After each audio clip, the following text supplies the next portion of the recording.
Just before the New Hampshire primary, CNN's Dana Bash interviewed Ron Paul, and she asked him about a woman in the crowd, an Obama supporter who she had interviewed, and Bash said that the woman had told her that if she'd been able to shake Ron Paul's hand and look him in the eye, she might have voted for him. And that produced the following scene.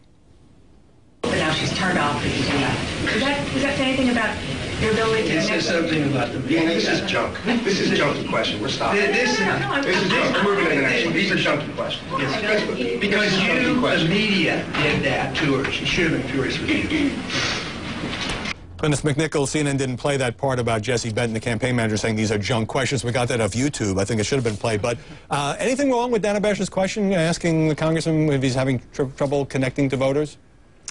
I'm not sure there's anything wrong with that question. I do think, though, Ron Paul has a lot of success with his followers by not playing nice with the media. He sort of doesn't speak in talking points. He's not terribly interested in a flattering interview. He says what he means, and when he gets asked the same question again after he's explained it, he gets irritated, and he's more than happy to have that on TV. And I think that sort of authenticity on his part is what people who support him find so attractive about him, the unpolishedness of it. Maybe part of the irritation, because this is the second time he's sort of walked away from a CNN interview, Maggie Haberman, has to do with the fact that, you know, he finished second in Iowa, he finished second in New Hampshire, he may well finish second in South Carolina, and yet the press really doesn't take him seriously, I would argue, as a threat to win this nomination.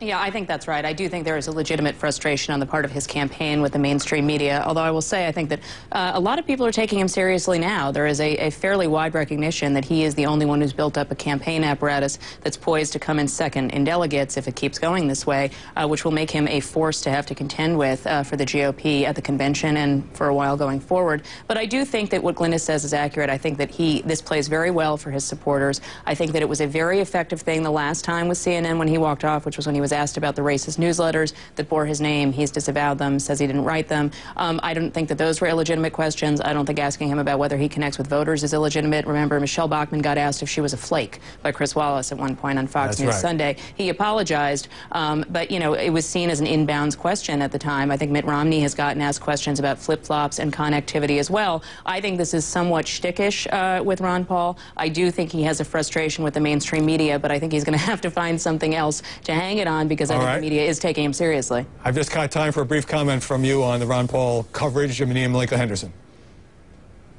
Well, I mean, I say this again. When you're in a scrum and you're trying to ask Ron Paul questions, he does not answer them. I tried to ask him questions many times, and he gave the response that he doesn't like to walk and talk at the same time. And I said, well, we can sit here and you can answer a question. And he at one point said that his voice wasn't working. So he does play this weird game with the press. And I think there is a realization, A, that he has a disdain for this process, but also in some ways he's not really the best messenger for his own message. It seems like in some ways they pass off Rand Paul as a better messenger. His son. It can be a messy process. Malika Henderson, Maggie Haberman, and Glynis McNichol, thanks for joining us this morning. Coming up in the second part of Reliable Sources, the White House